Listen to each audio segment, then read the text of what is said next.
Malambot ang tinik. Ang sarap. Oo. Oh no!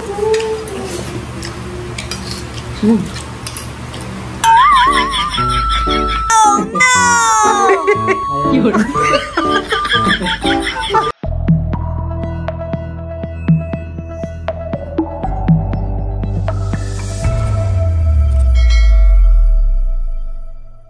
Hello po, good morning po sa inyong lahat. Ngayon po ay magluluto ako ng sinaing na tulingan o kung tawagin po dito sa amin ay boroboto. At kami po ni Kim ay kukuha muna ng dahon po ng saging. Yung bayan yung abot mo lang na sariwa. Para hindi ka na mahirapang doon sa mataas. At yan na may ibabalot ko lang. Yan, yung bayan. Skim na lang po pinakuha ko. Ayan, yan nini. Yan katapat mo. Oh. Dito ka kaya? Ay, sige yan. Diyan na nga.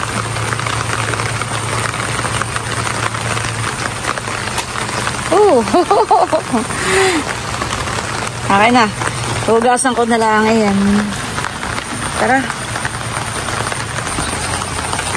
Ayan po, nakakuha na po kami ng dahon. Pagbabalutan ko po ng isda.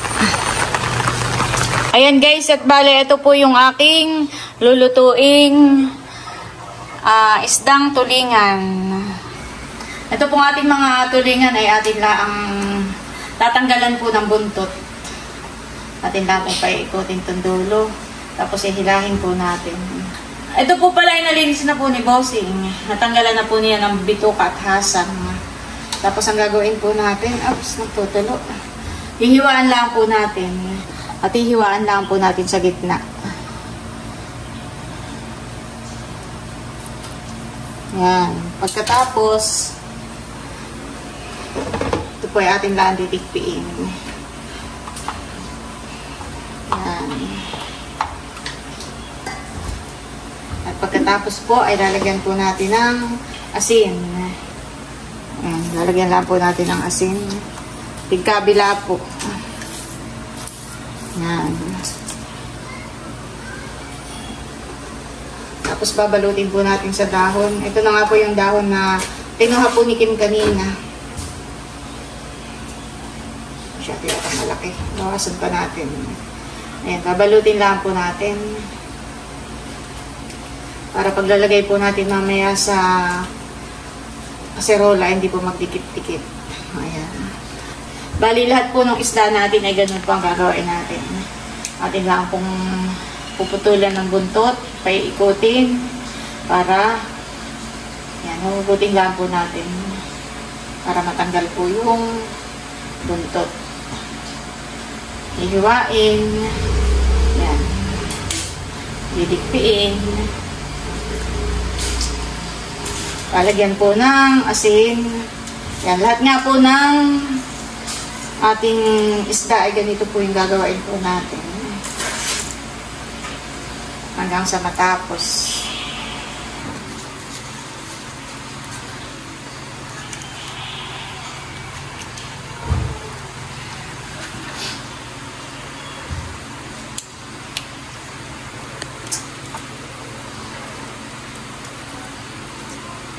Tatanggalin po yun.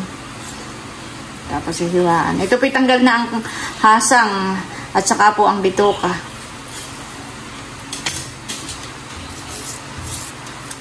Hindi ko pala nadigpi.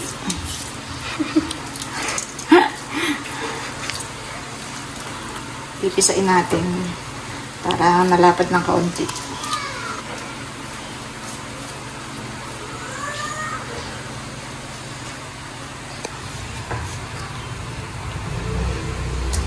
Much later. Ayan guys, at eto na po yung ating lulutuin. Eto na nga po yung mga boroboto o tulingan. Bali yan po ay nalagyan ko na ng asin at binalutan ko po ng dahon. Tapos ito po yung mga ingredients. May dinikdik na bawang, may sili, tapos may taba po tayo ng baboy. May pamintang durog at may pinatuyong kamyas. Bago po ako magluto, ay gusto ko po munang mag-shoutout kay Ma'am Judy at kay Ma'am Joanne.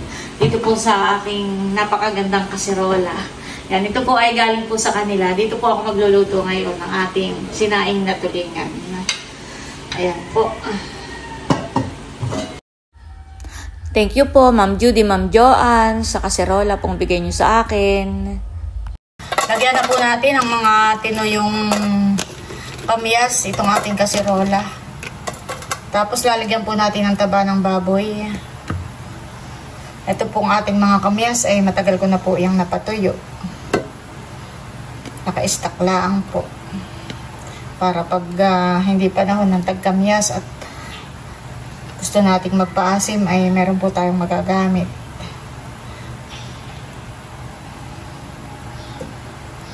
Ilalagay na rin po natin itong mga isda.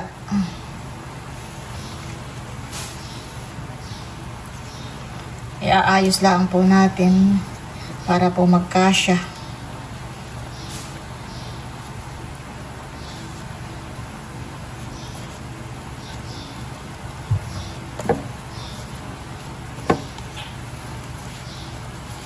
Ayan, lalagyan na po natin ng bawang.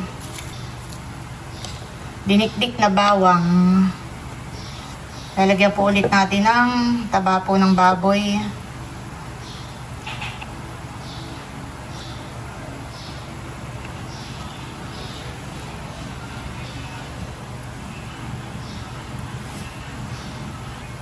Lalagyan po ulit natin ng isda.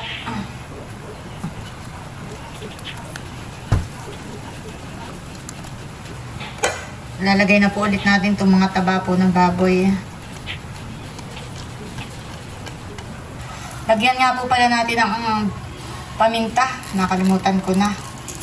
Yan, dito lang po sa tigkabilang gilid. Tsaka po ng asin. Mamaya po natin tikman at mamaya tayo magdagdag kapag po kulang pa sa asin. Ito pong iba pang mga bawang na dinikdik ay lalagay na rin po natin. Pati na rin po itong ating mga sili. Ayan. Wow. Lagyan din po natin ng kaunting sukang sasa. Ito pong sukang sasa natin ay stock na po ito. Ito po ay napakaasim na. Ayan po, lalagyan na rin po natin ng tubig. At ito po ay ating palalambutin. Pakukuluin at palalambutin po natin ng matagal. Yung parang hanggang sa tinik po ay pwedeng kainin. Ayan, kapantay lang po ang tubig. Magdadagdag pa po tayo ng kaunti pang kamyas. Para kagat na kagat po ang asin. Ayan. At isasaklang na po natin. Nilagyan ko po ng dahon ng saging sa ibabaw. Ayan po. At mamaya po kapag kumukulo na po ito, ay babawasan po natin ng apoy. Pinalakasan ko muna po yung apoy. Pero mamaya po kapag kumukulo na ay babawasan po natin ng kaunti. A few moments later.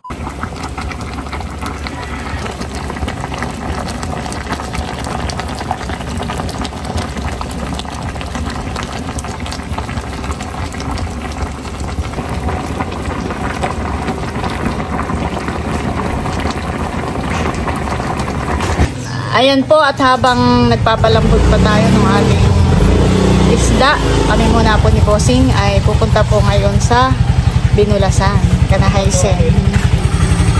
Ngayon po ay madilim ang panahon at maulan. Kami po ay bibili ng isda at dumating na po si RJ. Si Bossing po yung magpapaulan at yan po yung maliligo daw pagkadating po namin.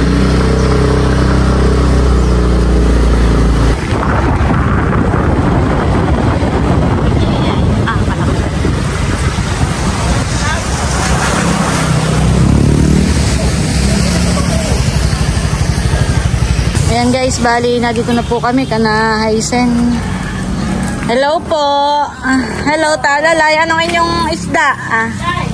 Abot pa kami. Dadating lang po ni RJ. Wow, patingin nga ng inyong mga tindang isda. Parang kaalis lang nila nung nakaraanan eh. Bumalik agad at masama daw po ang panahon. Kaya sila po ay bumalik agad. Oh, ganda po ng buraw. Sariwang-sariwa. Mga ilang kilo pa ang ganyan ng buraw. Busing anong gusto mo? Ha? Tulingan? May tulingan pa? Ayan. Ayan, kuwan iyan. Yellow pin, sige. Paborito po ni Bossing ang yellow pin. Oh, ay laki naman na yun pala. Talaga naman pong sariwang-sariwa ang mga isda. Oh, mahalata mo po sa mata. At makintab pa pati. Makintab pa ang mga isda. Ayo, ay ginamat kayo nakahuli agad. Yung pala ganun kadami ang yelohan eh. Pag nagsasakay, ilang truck eh yun. Isang truck yun. Yun ay... Tatlong tap. Sintablo ko yung karga. Oh, sila daw po 2 araw lang sa laot. Umuwi agad at masama ang panahon. Ay maigi naman po sila daw ay nakahuli naman po agad. Yan, buraw. Magkano ang kilo ng buraw? Kikiluhin na rin po ni RJ yung tulingan. Ayan, 2 rin. Yellow pin pala. Yun pong salmon ay 2 kilo rin. Bakit ipaparehas 2 kilo? 2 kilong salmon, 2 kilong yellow pin, at 2 kilong buraw. Yun daw po ay kay nanay. Ay sa amin na rin po inihahabilin at ipinoprosen ko lang. Ay, galing na din doon. Kana Ate Carla. Hati-hati na lang.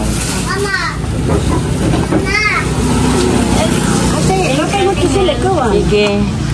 Sige ka, may tutuloy na. Salamat. Salamat, ate. Oo. Patabusin. Ay, itong isda. Aring isabit mo diyan. Ah, yan daw ay kanamador. Ayan po, dito na kami sa bahay. At lilinisan na raw po ni Bossing itong mga isda. Ayan po. Ito pong nasa plastic ay yung pika na nanay. Ay tatanggalan na rin daw po ni Bossing ng hasang at bituka. At yun po ipapakain po namin sa mga alimango. Wow, sariwang-sariwa. Yan masarap isigang. Ito po ay yellow pin. Ayan. Tapos ito po yung buraw natin. Oh. Ang buraw pala ay kulay yellow ang balat, Bossing.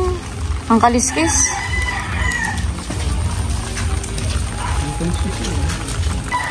Ito naman po yung isdang para kanananay. Ay tatanggalan na po ni Bossing ng bituka at hasang, pati po ng kaliskis.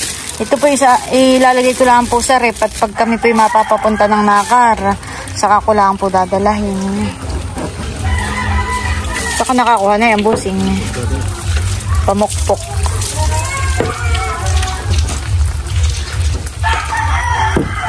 Dito na po namin nililinis sa labas para po hindi maglangsa sa loob. Nang ano? Itak ay awan. Sino tanda mo? Yung may Lutela.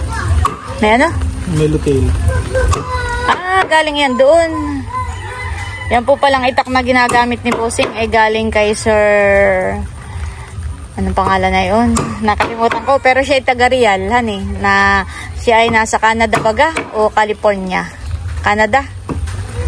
Ayan, thank you po. Nagagamit na ni Bossing. Kaya lang po kahit matalas siya ay talagang kailangan pa rin pumpukpukin. Gawa ng buto. Ito po ay isdang lamarang. Ito ay galunggong. Galunggong. Yellow pin.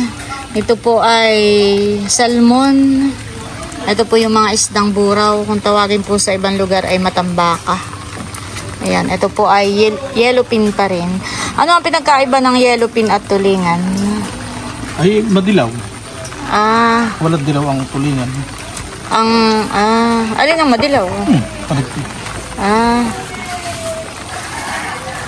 Madilaw daw po ang palikpik. Saka ito hindi masyadong maduguhan eh. Hindi ka tulad ng tulingan. Saka hindi po masyadong madugo ang yellow pin. Ang tulingan po ay masyado pong madugo. Tinutulungan ko na po si Bossing tanggal po ng mga asam ng isda. Bakit po ni Bossing ay napunta ng ulan?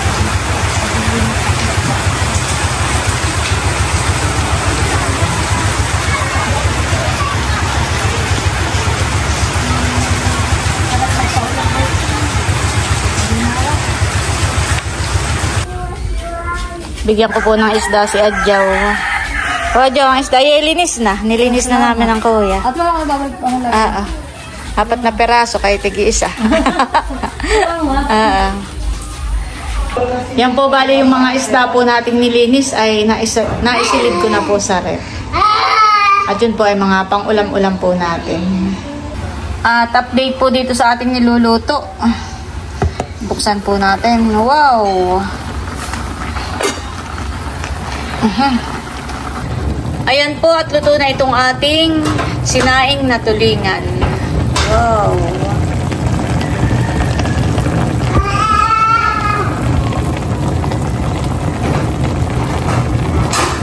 Kaya Wow! Salamat! yan po ay sinaing na tulingan. Burubuto pala. Meron taba! Oho. Bye, salamat, Ine! Sige po. Thank you!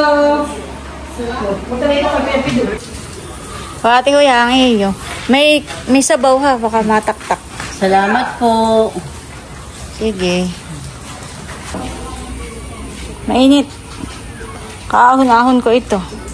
Kunin na yung iyo. Salamat, tita. Sige. Ayan guys, at naghain na po ako. Wow, talaga naman pumuha ang sabaw. Sarap.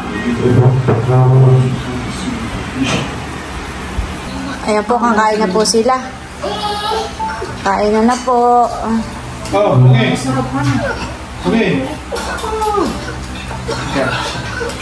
Kain po tayo.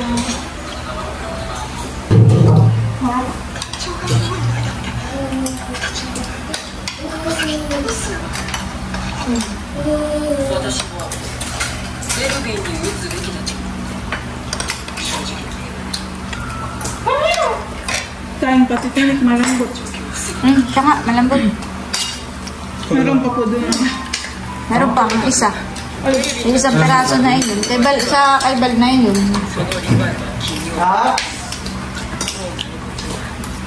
Ano, Dodot? Pwede na. Sige dito. Lambot ang Sige dito. Silang sa lamesa. Ano luto ito natin?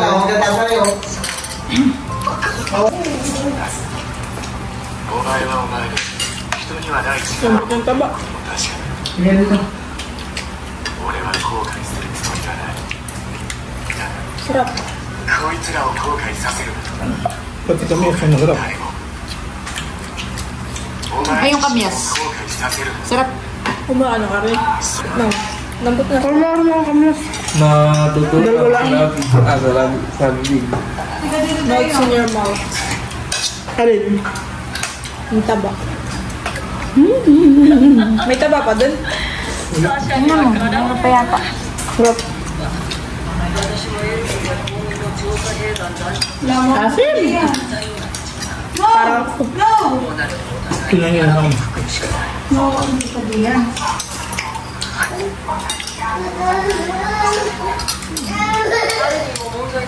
Ganado na naman po ang kain. Pero kami po hindi nagsaing. Kaya walang makakadamak. Kami po yung divide-divide lang ng kanin. Naghati-hati. marami pa kakain doon. Tika dito! Oo.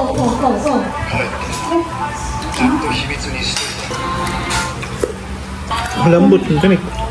Malambot ang tinik. Ang sarap. Oo. Sarap.